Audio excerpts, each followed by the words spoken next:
Hello friend, नमस्कार। मेरे channel पे आप सबका स्वागत है। मैं रामायण का भाग लेकर आई हूँ। महाराज जनक के कनिष्ठ भ्राता कुशध्वज साकाशयपुरी में रहकर राज्य का प्रबंध किया किया करते थे। सीता के विवाह का समाचार पाकर महाराज वे भी साकाशयपुरी से मिथिला आ गए। अपने अग्रज महाराज जनक तथा गुरु सतानंद जी को प्रणाम करने के पश्चात वे बोले, हे भ्राता, अयोध्यापति पधार चुके हैं, इसलिए अब विवाह संबंधी कार्यों का शुभारंभ कर देना चाहिए। इस पर जनक जी ने सतानंद जी से कहा, हे गुरुवर, भाई कुशध्वज के कहने के अनुसार हमें शुभ रीतियों और विधि विधान के अनुसार कार्य प्रारंभ करना चाहिए। अंत आप शीघ्र जाकर अयोध्यापति महाराज दशरथ को राजकुमारों सहित आदर पूर्वक यहाँ बुलवा लाइए। सतानंद जी जनवास में महाराज दशरथ के पास पहुँचे और उनसे आदर पूर्वक बोले, महाराजा धीराज, मिथिला नरेश, महाराज जनक अपने कनिष्ठ भ्राता कुशध्वज परिजनों एवं समस्त मंत्रियों के साथ आपके दर्शनों के लिए उत्सुक है और अपने दरबार में आपकी प्रतीक्षा कर रहे हैं। इसलिए आप अपने मंत्रियों सहित पधार कर उन्हें कृतार्थ कीजिए। राजा जनक का संदेश पाकर राजा दशरथ गुरु वशिष्ठ मंत्रियों एवं राजकुमारों के साथ वहां पहुंचे, जहां राजा जनक उनकी प्रतीक्षा कर रहे थे। मिथिलापति ने खड़े होकर उन सबका स्वागत किया और उन्हें बैठने के लिए यथोचित स्थान प्रदान किया। जब सब अपने अपने स्थानों पर विराजमान हो गए तो इक्ष्वाक वंश के गुरु वशिष्ठ जी ने राजकुमार का गोत्र पढ़ना प्रारंभ किया, जो इस प्रकार था। आदि रूप स्वयंभू ब्रह्मा जी से मरीचि का जन्म हुआ। मरीचि के पुत्र कश्यप हुए। कश्यप के विवस्वान और विवस्वान के वैवस्वत मनु हुए। वैवस्वत मनु के पुत्र ईक्ष्वाक हुए। ईक्ष्वाकु ने अयोध्या को अपनी राजधानी बनाया और इस प्रकार ईक्ष्वाकु कुल की स्थापना की।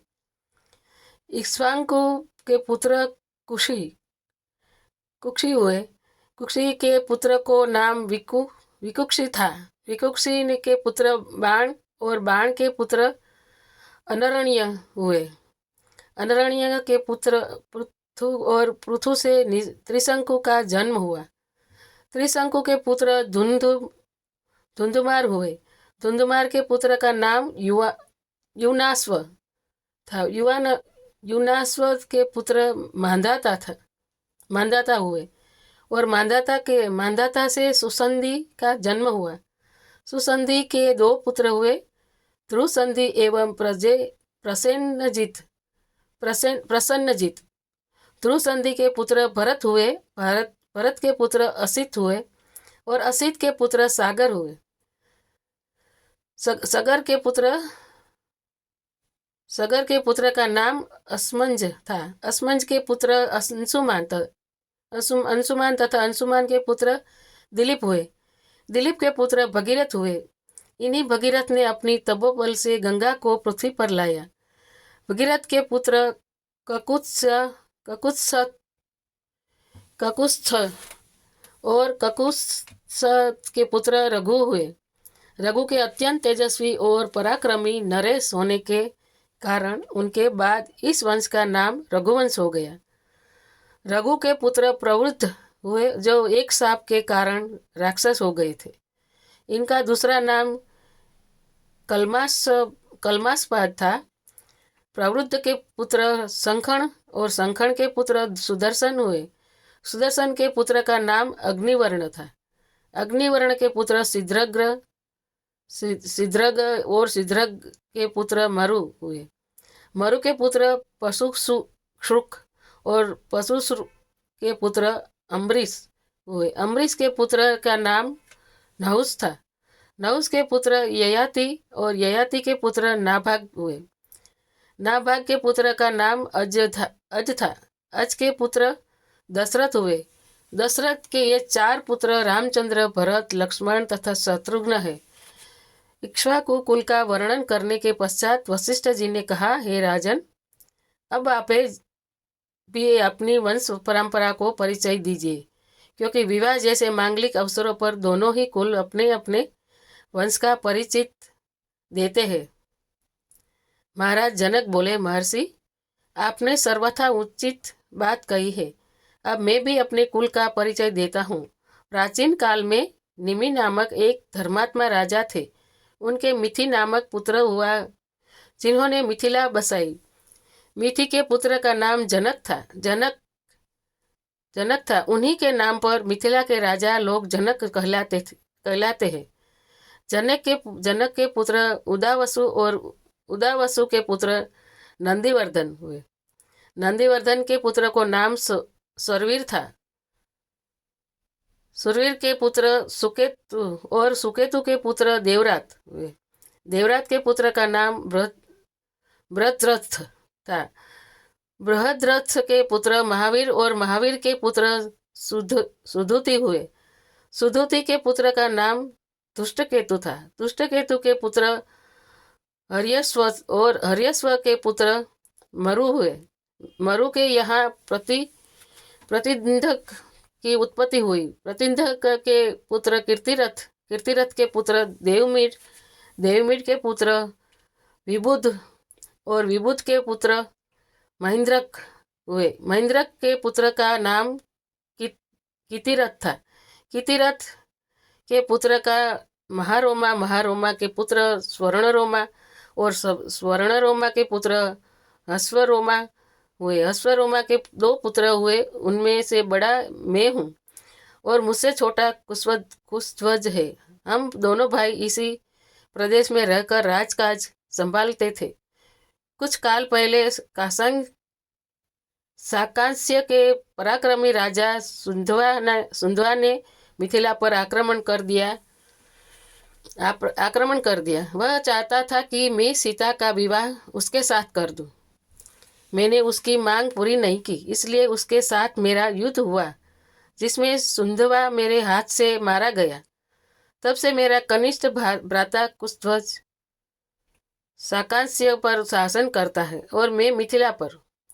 मैं अपनी बड़ी पुत्री सीता का विवाह राजकुमार रामचंद्र के साथ और छोटी पुत्री उर्मिला का विवाह उनके कनिष्ठ भ्राता लक्ष्मण के साथ करना चाहता हूँ।